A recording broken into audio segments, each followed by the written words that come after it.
Why do we dream?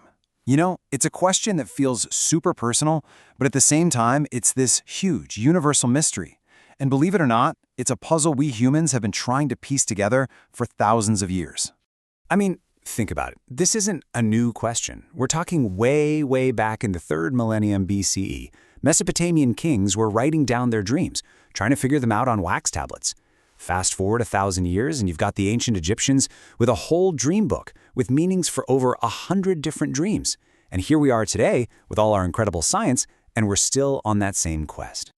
So, after all that time, what have we actually figured out? Well, the truth is, we don't have one single perfect answer. But what we do have is a whole bunch of really fascinating theories that get us closer to understanding what's going on in our heads every single night. Okay, let's dive into this. We're going to take a look at 3 of the biggest ideas out there. First, we'll check out Sigmund Freud's classic theory of wish fulfillment. Then, we'll see what modern science has to say about the brain's night shift. And finally, we'll explore this really cool idea that dreams are basically a training ground for real life. All right, our first stop is going to take us back to the early 1900s with probably the most famous name in psychology, Sigmund Freud. He came up with an idea about dreams that pretty much changed the game for the next century. So Freud's big idea was this. He said that all dreams, yep, even the scary nightmares, are a kind of wish fulfillment. He believed they're this jumble of images from our day-to-day lives, but there's a catch. He thought every image was actually a symbol, a secret code pointing to our deepest subconscious wishes. You know, the primal thoughts and urges we're not even aware of when we're awake. For Freud, dreams were like a direct phone line to our unconscious mind. And by cracking that symbolic code, he thought we could drag our hidden issues out into the open and finally deal with them. Now, this was totally revolutionary stuff back then, but science has come a long way, and now we can look directly at the brain itself for some different answers. And that brings us to a whole set of more modern theories. These see dreaming less like a secret message and more like the brain just doing its essential overnight maintenance work. You know, sorting files, running diagnostics, and just keeping the whole system running smoothly. So, theory number 1, maybe we dream to remember. We all kind of know that a good night's sleep helps you remember things, right? But it turns out that dreaming during that sleep might be the real secret sauce. There was this great study in 2010 where people had to learn their way through a super complicated 3D maze. Afterwards, some folks got to nap and dreamed about the maze, some napped but didn't dream about it, and others just stayed awake and thought about it. And get this, the results were absolutely stunning. The group that napped and actually dreamed about the maze, they performed up to 10 times better when they tried it again. That is a huge, huge improvement. It really suggests that dreaming is actively helping to lock in those memories. You can really see it here. The performance of the group that dreamed just towers over everybody else. It's like there are specific memory-building processes that only kick into gear when we're actually dreaming, strengthening all the stuff we learned that day. But what if dreams do the complete opposite? Here's a wild idea. What if we dream to forget? It sounds kind of weird, I know, but this idea is called reverse learning.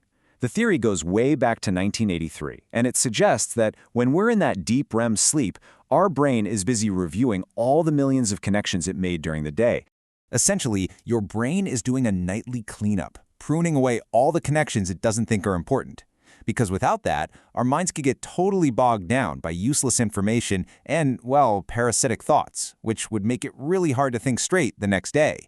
So in this view, dreaming is just the side effect of our brain taking out the mental trash. Or, hey, maybe it's even simpler. There's another idea called the continual activation theory. It basically says that dreams are just the brain's way of keeping itself busy. When you're asleep and there's not much going on, the brain just starts firing up old memories to create thoughts and feelings, just to keep the lights on. So your dreams might just be a kind of biological screensaver. Okay, for our final group of theories, we're going to look at the idea that dreams aren't just about maintenance. They might actually serve some really practical, useful functions that help us deal with the real world when we wake up. We've all had those dreams, right? The ones where you're being chased by a bear or you're fighting off a ninja. Well, according to the primitive instinct rehearsal theory, those dreams are actually super important. They're like a virtual reality simulator where we can practice our fight or flight responses in a totally safe space. It keeps our survival instincts sharp, just in case we ever need them. And it probably works for other instincts too, like social and reproductive ones. Now this is really fascinating. Dreams might also be our own personal, built-in therapist, Research has found that during REM sleep, the stress-related chemicals in our brain are way less active. This means we can relive difficult or even traumatic events in our dreams, but in a much calmer brain state. The thinking is that this process helps to strip the raw emotion away from painful memories, which helps us heal over time. And this theory has some really big implications for mental health. People who live with conditions like PTSD often have very disrupted sleep, and some scientists now believe that this lack of dreaming could actually be a part of the problem, because it robs them of this natural nightly healing process. And finally, we might just dream to solve problems. I love this phrase the author John Steinbeck used. He called it the committee of sleep. The idea is that in our dreams, our minds aren't tied down by rules or logic. They can mix and match ideas in totally new ways and come up with solutions we'd never think of when we're awake. The classic example of this is the story of the chemist Auguste Kekule. He was totally stuck trying to figure out the structure of the benzene molecule. And then one night, he dreamed of a snake biting its own tail. And boom, he woke up with the answer. It was a ring. It's the ultimate proof that sometimes the best advice you can get for a tough problem is to just sleep on it. Okay, so after going through Freudian wishes, brain maintenance, and life rehearsals, where does that leave us? What is the one true reason we dream?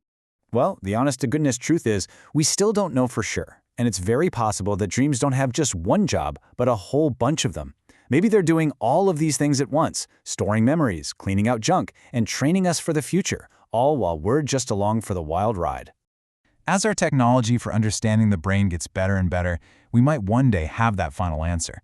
But for now, the great mystery isn't just out there in space. It's waiting for you, every single night, right behind your own closed eyes.